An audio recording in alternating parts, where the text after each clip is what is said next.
Hello everyone, this is Mr. Informal, giving you my thoughts, analysis, and rant of the iPhone 11, 11 Pro, and 11 Pro Max.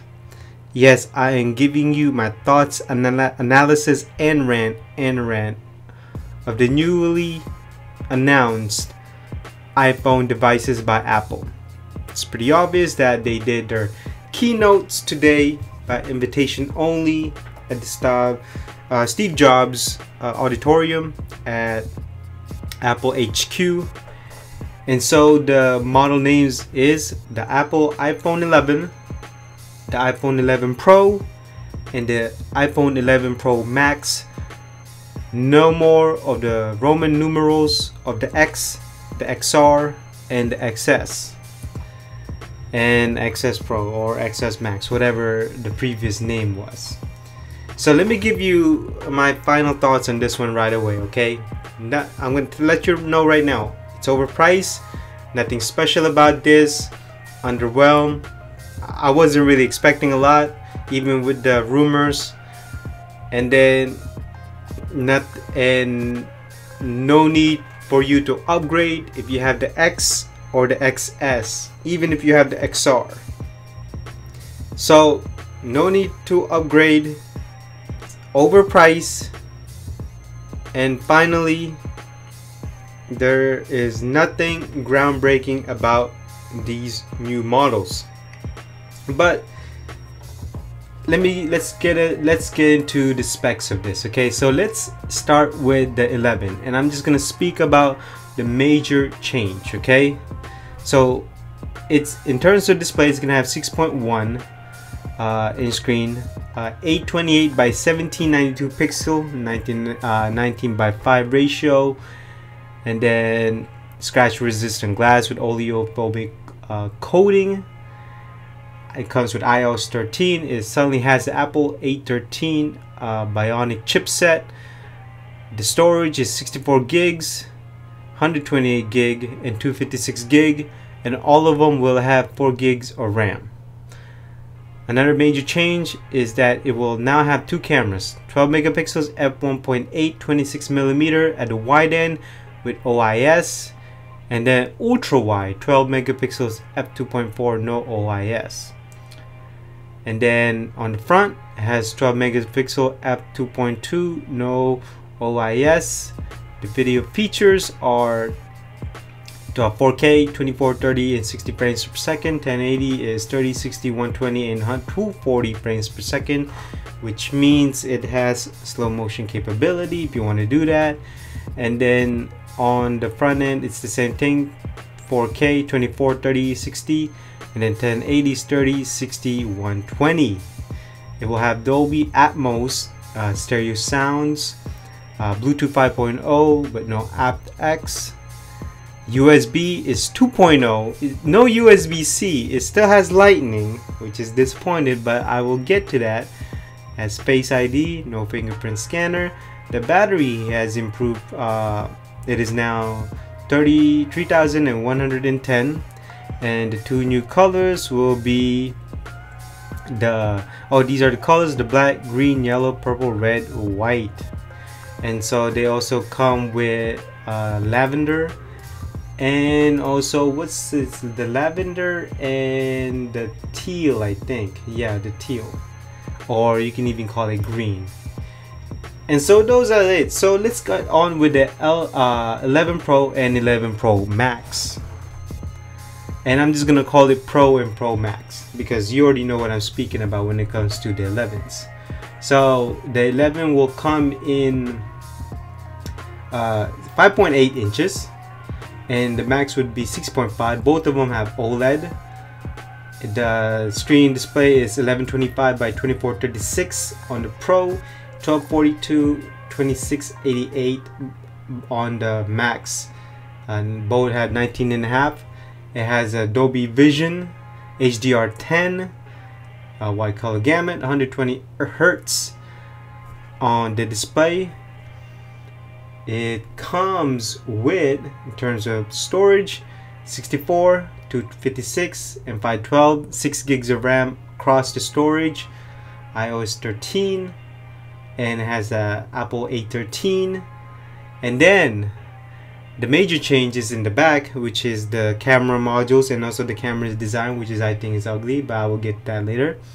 It has the same cameras as on the 11, 12 megapixels f1.8 on the wide, 26mm with OIS, 12 megapixels f2.0, 52 millimeters telephoto with OIS, and then the 12 megapixels ultra wide f2.4 for both Pro and Pro Max. Same video capability, 4K 24, 30 and 60 frames per second. 1080 is 30, 60, 120 and 240 frames per second. And then on the front, same thing, 12 megapixels f2.0, 4K 24, 30, 60 frames per second, and 1080p is 30, 60 and 120. So moving on, has Dolby Atmos, Bluetooth 5.0 again with no aptX, 2.0 USB speed, which I don't understand. The battery on the Pro is 3190 mAh battery, while the Pro Max is 3500. It comes with the fast charging 18 watts, the same as on the 11. And then it has key wireless charging and has reverse wireless charging, again same with 11. And then these are the colors: space gray, silver, gold, and new color, the midnight green, for the 11 Pro and Pro Max. So those are the specs. So my thoughts on these is underwhelming. I didn't even check the rumors, but it's underwhelming. It's another iteration. Based on the prices, it's overpriced. Let me read you the price. We're looking at iPhone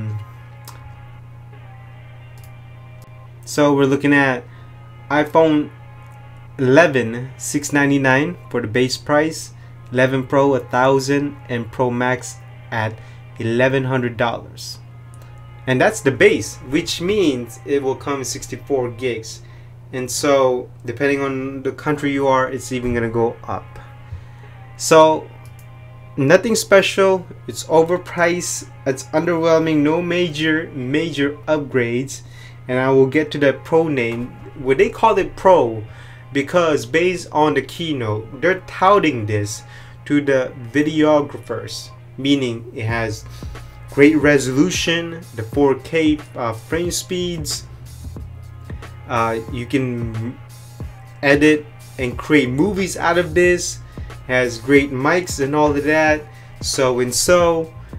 and then has great improvement on the battery, and then obviously it improves on processor. And then but most of the keynote that I saw was mostly talking about the cameras. So it's almost as if Apple is now selling cameras. So those are my thoughts. Now let's get to the analysis of things. Now there are die-hard fans, a lot of them, for Apple. So this will move units. But will it move units compared to the previous generations? I'm not talking about the XS and the X. I'm talking about the previous units. Because people are seeing it as this overpriced. Not only that, there's no major upgrades. It will move units, but I don't think the iPhones are going to be the bulk of the sales, meaning they're not going to be as great as it was, which means the watch and the iPad are going to move units now. Not only that, it doesn't even have compatible with the Apple Pen. So in terms of the market share, Apple will still move units, but will they move units compared to previous years and previous generations? I'd say no. Even the previous generation didn't move a lot of units compared to their previous units, previous generations of phones. And so in the competitive field of the smartphones, Apple fans will still buy this, there's no doubt. Other phone makers will still keep doing what they're doing. Somehow they're gonna copy iPhone based on these three models, and they're gonna copy them on the colors and the camera lens, even the camera lens design module, which I don't understand, which doesn't make sense. And so even comparing it to their biggest competitor, Samsung, these phones are not going to be as great of a comparison compared to the S10e. And this is my belief, okay? This is no one's belief. This is just my opinion. Compared to the S10s, I think the S10s did a greater job putting a portfolio of 3 phones compared to these 3 phones. Because again, for one, the name Apple Pro 11 Pro Max. Are you serious? I'm not even gonna get into that. I'll get to that later, later. But again, compared to the competition and the market, Apple fans will still buy iPhones and the others will still buy Android or whatever they may be. They're not going to be persuaded by this. And so let's get to the rant here, okay?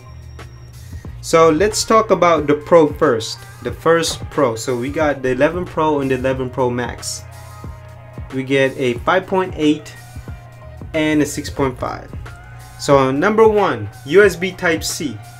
See, I don't get this. So you've been implementing USB Type-C for a couple years now on your laptop and even in your iPad, and yet you still won't do it.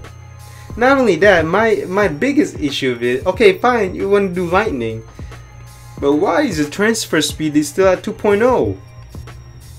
Why? That's way back in when the iPod came out. Number 2, the Pro name. Look, I know you don't want to get into confusing naming schemes, but who is the marketing director agreed to these names?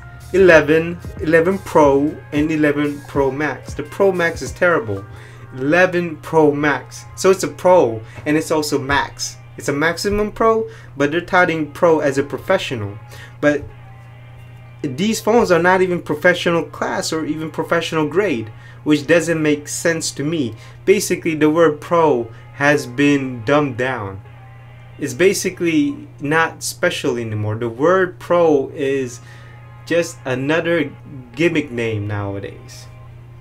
And here's the thing, if it's a Pro, okay, fine, I'll give you the camera modules and the camera resolution, but your mic improvements is not even there. And what I mean is that if you look at the LG V series, from the V20, the V30, and the V40, they have great microphones, meaning you can set the direction of the mics, or you can change the way the mic is recording, meaning you can have it back in the back, all around, in front of you, and it can even pinpoint a direction of where you want the mic to pick up vocals and voices or conversation. And it has great audio DACs. But this, you can tell that they did not even upgrade the microphone, because, well, you're gonna have to use an external mic. It's pretty obvious that whoever is gonna use this for filming is gonna use an external mic, and the LG V20 never needed it. How do I know? I had the LG V20. And so another thing is 64 gigabyte storage. Wow. So we all know this game that Apple's trying to pull here. They want you to upgrade to the 128 and 256. It's pretty obvious. So you're touting it as a Pro, you can shoot 4K with this, and yet you only have 64 gig. So you could probably basically shoot an hour of 4K, heck, probably even less than that, maybe 30 minutes, depending on the frames FPS. So you won't even get a lot of pictures with that in your storage. So that means you gotta sign up for iCloud, or you set up another clouding storage. Number 5, ugly lens design.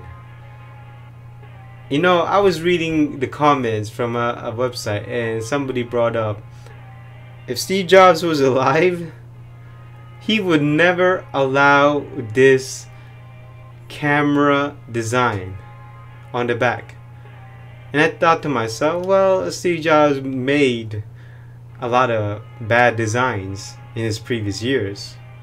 But I thought about it really deeply and said, maybe I'd agree. Because looking at it, okay, if you do this with two camera lens, okay, fine. But three, and the way it's proportioned and the way it's laid out, it's absolutely terrible. Number 6, again, it's overpriced. It's huge price, especially the base model. 64 gig, don't even get it.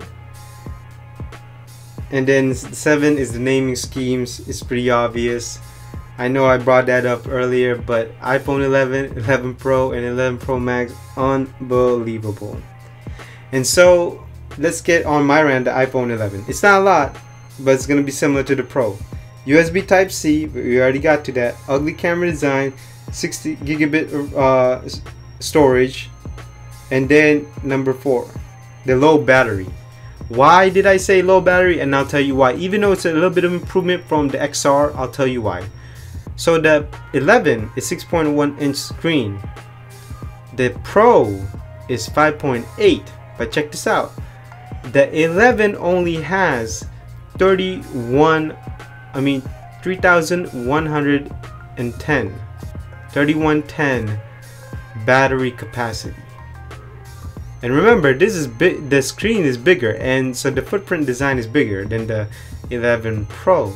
So the 11 Pro has 3190 milliamps battery capacity. So you telling me that a bigger size phone has less battery than its smaller size phone? That doesn't make sense to me. You can tell that they're cheapening it out. Obviously it's a lower price, but come on. I mean, at least have the motivation to improve the 11. So that basically concludes my rant. I know that was long. I'm sorry about that, but if you got this far, I really appreciate it. So to conclude this thoughts, analysis, and rant, there's nothing special about these phones. If you want to upgrade and you're asking me, should I upgrade? I'd say no. If you have the X, the XR, or even the XS. If you really are an Apple fan, hey, it's your money, go ahead.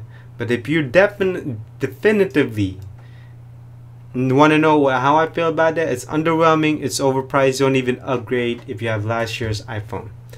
And so that basically concludes my thoughts, analysis, and rant of the iPhone 11, 11 Pro, and 11 Pro Max. I will see you in the next thoughts, analysis, and rant. Bye bye.